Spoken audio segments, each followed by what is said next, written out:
Welcome back to Texan Overtime. My name is Tori Garcia. I am a sports reporter for the Daily Texan. More specifically, I am on the volleyball beat. And to my right, I'm Katie Borchetta, and I'm also a sports reporter for the Daily Texan covering volleyball. So how about the Texas Longhorn volleyball team? Like 10-0 on the season? Going so strong, and I don't see it slowing down yet. But specifically that OU game was so good. The fans were there. The players were just, so cohesive, so, they worked so well together. I just thought it was, so perfect. But, all of their games are like that. I don't know. They just work so well together.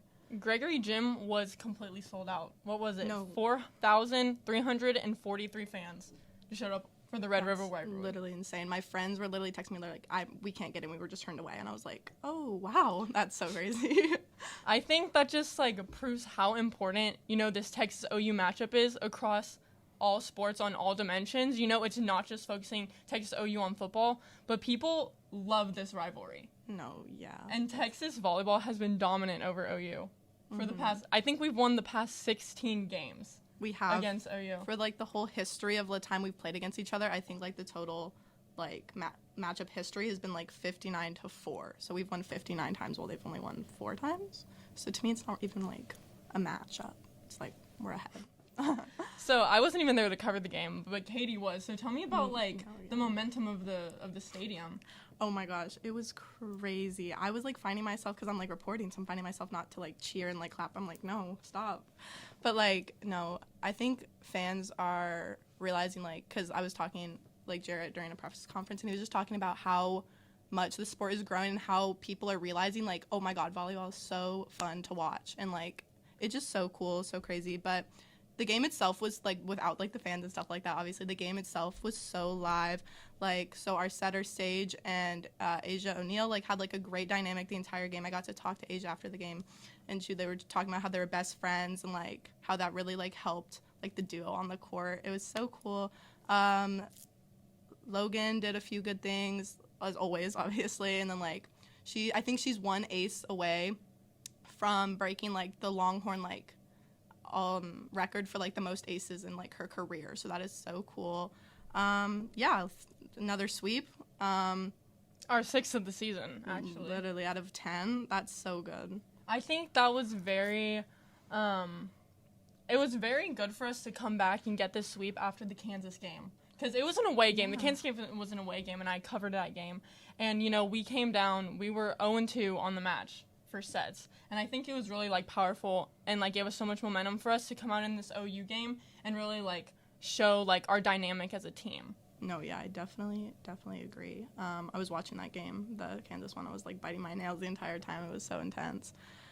I think this entire season, a lot of focus has been on Logan Eggleston and her dominance and everything. But this OU game, Asia O'Neal came out and she showed out. No, yeah. She really did. She had 13 kills on the night, which was her season high, I believe. It was. And a 647 hitting percentage. No, she's so good. I literally enjoy her so much. Not even, on the court, even off the court. She's so funny to me. She's awesome.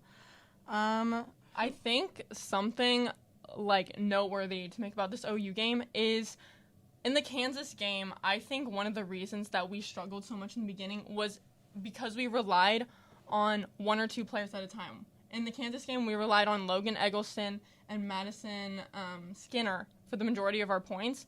But this game, it was very, distributed. It was everybody. It was distributed. Oh my gosh. Yeah, on the little, stats thing, everyone had, a high number of, of kills, of everything. I've never, they're such a cohesive team. They work so well together. This season, even though there's 11 new players, they still work so well together. Better than, I'm only a sophomore, but, every other season that games I've seen from previous seasons, they have just they're great obviously, but they've not been as tight knit, and I feel that really did it. But this game especially, you could see how just well they all worked, the movements, it was just all flowing so perfect. So, and honestly, it's shocking to me about this team chemistry, just because the majority of these players are new. They're transfers, they're freshmen, and so the fact that they can come out every game and play it's cliche to say, but they're a family, No, yeah. You can really see the team dynamic and chemistry within each game. No, yeah. I was literally, like, at Urban Outfitters on Guad the other day, and they all just come in, and they're, like, they're always together every time I see them. So I'm, like, it's, like, truly, like, a family, like, on and off the court. So that's true. so cool. I see them walking to class together sometimes. No, yeah. I want to go say hi, but... Me too. I'm so scared, no. too. No. No, yeah. And then I feel like for the Tech, like next match, like, I feel like that really solidified, like, okay, we got this, like, because, like you said, we were definitely a bit shaky from, like, the Kansas game, and then OU came and we're like, we're good, and now Tech came and we're like, oh, now we have to beat them, especially since we just lost to them for football. But like, exactly. Yeah, we got to redeem ourselves. We got to redeem ourselves.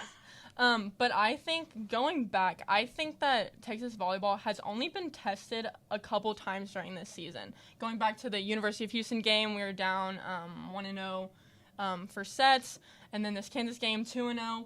But then I think we get a little bit anxious under pressure because we're not under pressure a ton. We haven't been under pressure a ton this season. Yeah. Like, the majority of our games, we've, like, taken the lead and then been in the lead for the entire game. And so I think it really shows, like, especially, you know, I have been wanting to ask Coach Elliott about what he tells the players during timeouts, because I think they really regroup and really just come back together even stronger. No, yeah, every timeout. Like, the third set of the OU game, they were down for, like, a majority of it, and it was just crazy until, like, a timeout was, I think it was, like, 10 to, I don't know, like, something low that we had, and they called a timeout, and the second I came back, it was, like, point after point after point. I don't know, like, how, like, what is going on? What mentality, like, change happened, like, in that little, like, 30 seconds? It's just so crazy. But it kind of shows, like, it is definitely, like, we know that our players can play. It's definitely a mentality at times, for sure. And sometimes I feel like we'll get too overconfident at times. Going back to the Kansas game, we made a lot of careless errors. I think at one point we had 4 or so consecutive service errors at one time. And so I think, like, calling those timeouts and really regrouping, like, really, like, helps us, like get us back on track and everything like that. Especially, like, Logan Eggleston, you know, you see her, like, when you're in a group huddle, like, talking to each of the players, like, getting them hyped up. And I think that all these players truly are playing for her. You know, she's a 5th year. She came back to win a national championship for Texas. And it's totally possible that they could right now. It's totally possible. Yeah. I think they all, you know, they all value her as a player on and off the court. And, you know, they want to do that for her and just for Texas as a whole. Yeah. Another player that I just want to mention is, like, Madison Skinner, is that she's, like, a sophomore, right? She's a transfer, just came here, and she's already a captain with, like, Logan and, like, some other, like, upperclassmen. And I just think that's also, like, really important. It just kind of shows, like, I don't even know. It just shows how important she is as a player, too. Obviously, she's so skilled anyway, but, like, literally talking to her, like, she's so wise, so mature, and I'm just, like, it just captivates. I feel like she very much, like, embodies, like, what it is to be, like a volleyball, like, Longhorn, you know, like, it's so good. But no, yeah, each player brings a unique, like, personality and asset to the team that I feel really, like, makes them so successful, both on and off the court in their relationships and, like, in the games that they win. Yeah. So this Sunday, Texas will play Texas Tech. Yep. Oh, was you waiting for me to say it? No, I kind of forgot who we were playing. But no, yeah. But yeah, we are hoping to redeem ourselves. No, and I think we have a pretty good shot. No, yeah, I really, I'm so excited for it. But as long as we keep those careless errors to a minimum, and then as long as we just keep regrouping, keep that momentum going, I think we'll be good to go. I was talking to, like, a few, like, players in an interview, and they also, like, it was, like, Asia, it was Skinner, and they were just talking about how much they really like away games, like, almost more than they do home games, because, like, the energy from, like, the rival, like, stadium, and, like, you want to prove them wrong. No, literally, they're like, it kind of, like, we feed into it, and, like, they enjoy that they're, like, being hated so much, because it's, like, kind of, like, a little pat on the back to them. So I think that's so interesting, because if someone was, like, booing at me like that, no, I would be in tears. Yeah. So one more thing I want to mention, I talked to Molly Phillips the other week, and I asked her about, you know, coming in, being undefeated, but, like, what they have to keep reminding themselves every single game. You know, like, to not, like, you have to kind of forget about your record at that time. Yeah. And she was like, yeah, you know, like, we can win games every single week, but that's not their end goal. You know, you can be undefeated and not win a national championship. I think their mindset now is, you know, towards, like, the future. You have to take every game, like, a step at a time, and that will work towards the national championship. Yeah. So Texas Tech, October 2nd. That's it. Yeah.